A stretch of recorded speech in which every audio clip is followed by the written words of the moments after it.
This is Trend Following Radio, where great thinking comes alive. Nobel Prize winners, legendary traders, best-selling authors, and the pros that know what drive us irrational human beings. I am your host, Michael Covel. Not filtered, raw, honest. That's my passion.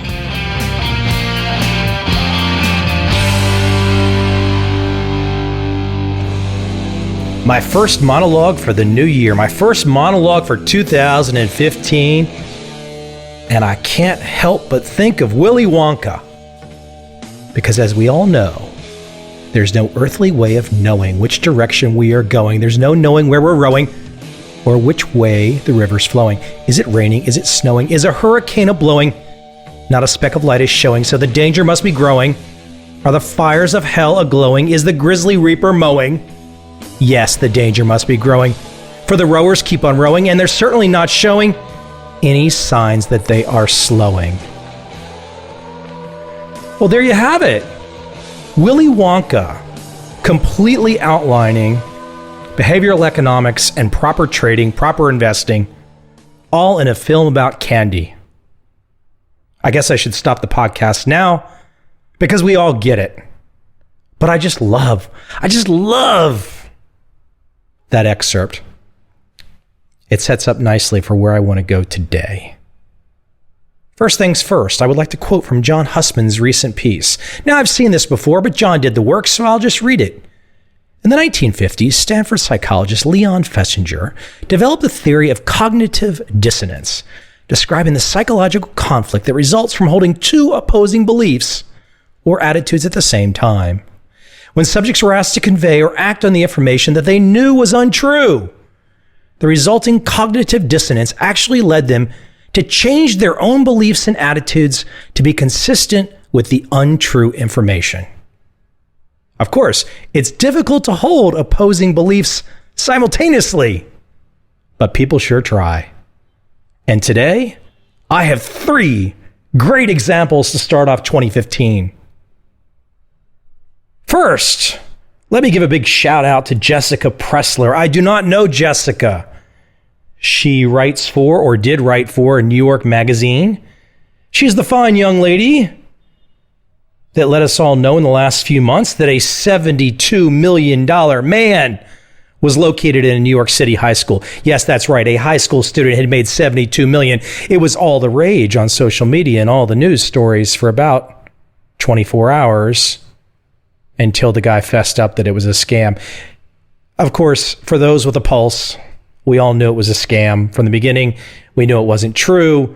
Best case scenario, the kid had a lot of inheritance, won the lottery, but the idea that he made $72 million while trading in his lunch break was just a load of you-know-what. Apparently, Jessica did not do much work, and I want to quote what she said in the article. She said, but as far as rumors go, this one seems legit. Well, there you have, ladies and gentlemen, fine journalism taking place. No, seriously, come on. If you heard, and actually, guess what? I do know that there were people that actually believed this. And even when it was exposed to be wrong, they were still out there in forums on Facebook defending the idea that there is some savant who's 17 years of age, who's made $72 million from scratch. Not a speck of evidence that this exists. And of course, trading is a compounding game. And gosh, if you compound 20%, you're at $1 billion pretty quick. So everyone should have known that it was just complete rubbish. But many don't. Many want to believe that there are these savants that can do special tricks, make money from thin air while they sit around at a high school cafeteria at the age of 17. But I'm not here to stop you if you actually believe that some kid can make $72 million trading penny stocks during his lunch break. Let me move into another great example of cognitive dissonance. So it appears Hugh Hendry is now taking the blue pill. He is bought into the system. And as he says, there are times when an investor has no choice but to behave as though he believes in things that don't necessarily exist. For us, that means being willing to be long, risk assets in the full knowledge of two things: that those assets may have no qualitative support, and second, that this is all going to end painfully. The good news is that mankind clearly has the ability to suspend rational judgment long and often. He who hangs on to the truth has lost. The economic truth of today no longer offers me much solace. I'm taking the blue pills now. Obviously a reference to the Matrix, and just forget what the truth is and just buy into it. Now, I should add, I've had a chance to briefly meet Hugh Hendry. I don't know if it was really a meeting, but it was at a conference, and I sat down next to him and I asked him if he'd like to appear in my podcast, and he shook his head. He did not even utter a word. He just shook his head. At first, it kind of confused me. I asked him again. He shook his head. I got it. He didn't want to talk. Apparently, I was a pariah. So that's my disclaimer. I have no axe to grind. And today is a new day. And even though I've respected some of the things that I've seen Hugh Hendry say in the past, I've often thought he might be a trend-following trader. Clearly, he says a lot of stuff. And now he's taken the blue pill. What's so amazing is that Hugh manages assets for clients. And apparently his process, what he does, blows in the wind.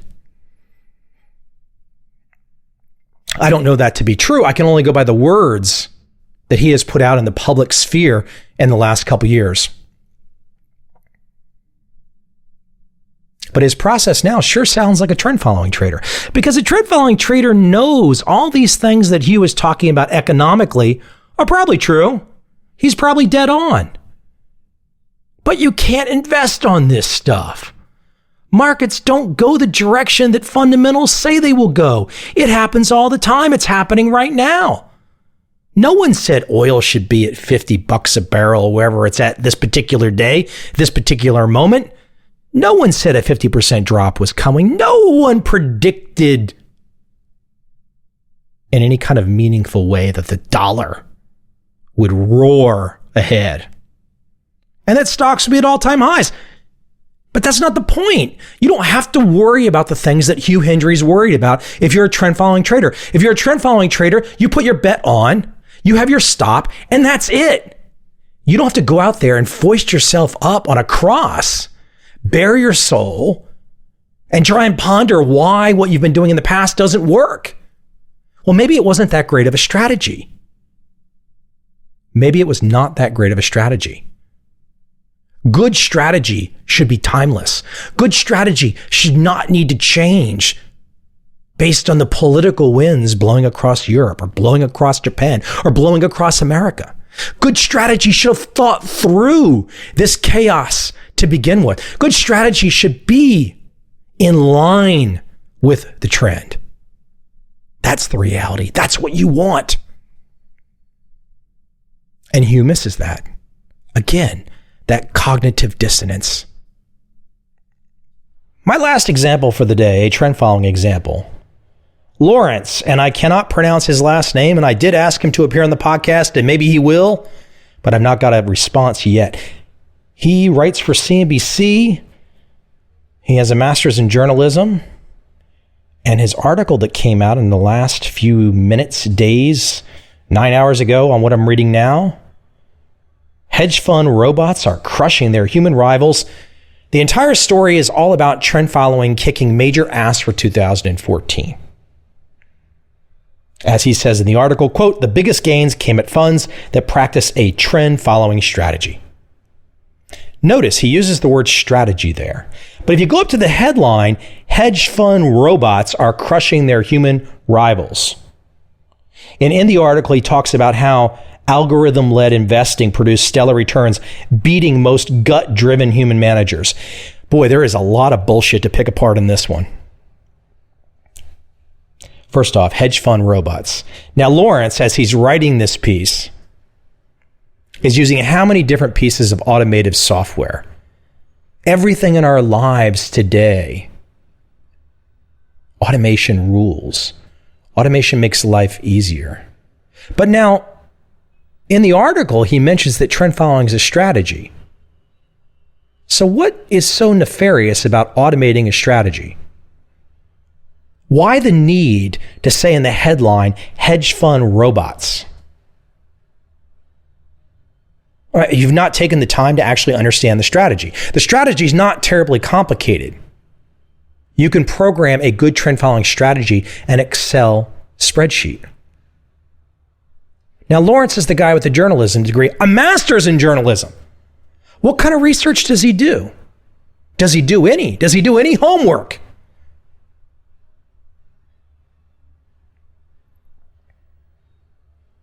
I wonder about the use of the word robot, though.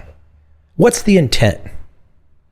Someone said, well, they just don't get it. Da-da-da-da. No, they get it. CNBC is too consistently ignorant when it comes to trend following trading. Watch any of the David Harding interviews over the years. They get it. They know what they're doing. They're protecting their turf. Lawrence isn't writing journalism here. He's writing a protective piece that grudgingly admits that this trend following strategy did exceedingly well in 2014. And the reason he uses the phrase robot is to make the average guy think that there's something so special and so secretive and so amazingly intellectual that you, the average guy, can't understand it. So please keep listening to me, Lawrence, as I give you more absolute nonsense. Please keep listening to CNBC as we give you absolute nonsense. So why should the average person from a CNBC perspective not pay attention to trend following? Well, damn, you don't need CNBC to be a trend following trader. To be a trend following trader is not to turn on CNBC. CNBC is an advertising driven medium. They make their money that way. If you don't watch, they don't make any money. Again, Lawrence has the master's in journalism. But is this really journalism? No, of course not. It's not journalism. Anybody with a pulse would write something a little more even-keeled. Now, there's another aspect of this story that I think is really interesting. Lawrence's phraseology of gut-driven human managers. Now, that's just a load of bullshit, too. Who are these gut-driven human managers?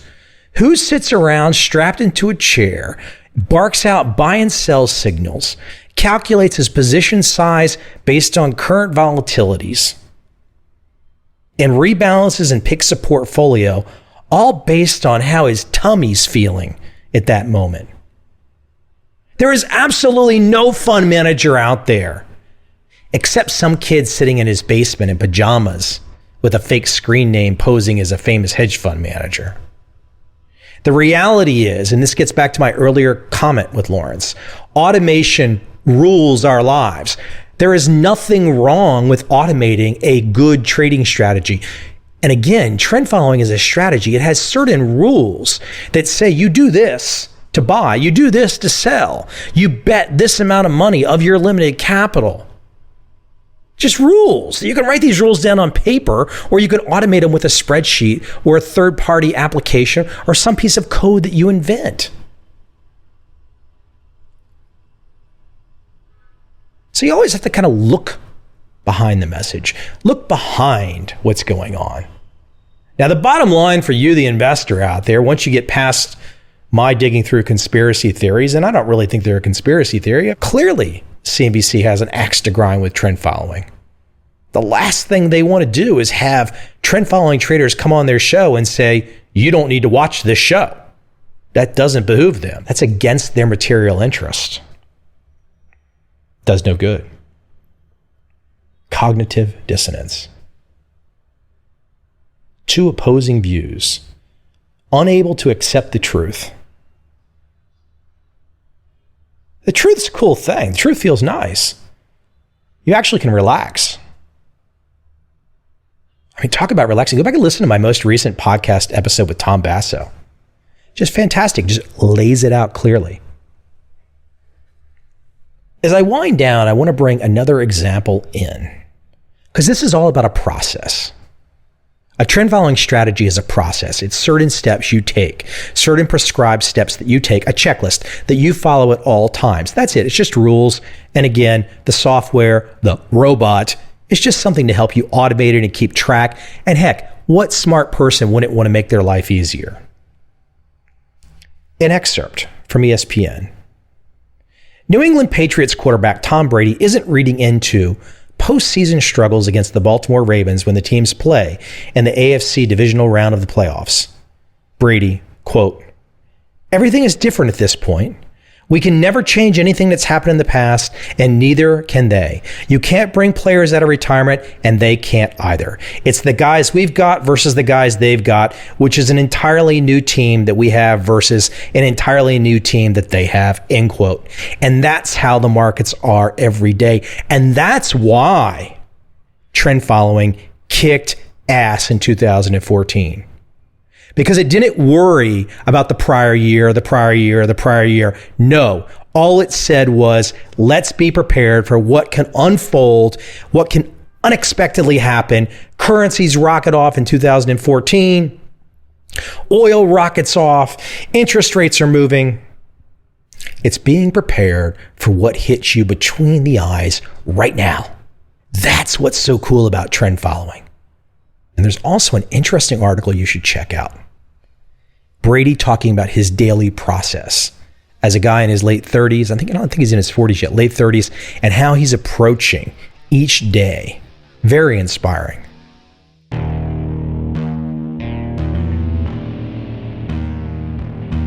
I see a time when those awake will understand how to make money in up, down, and surprise markets.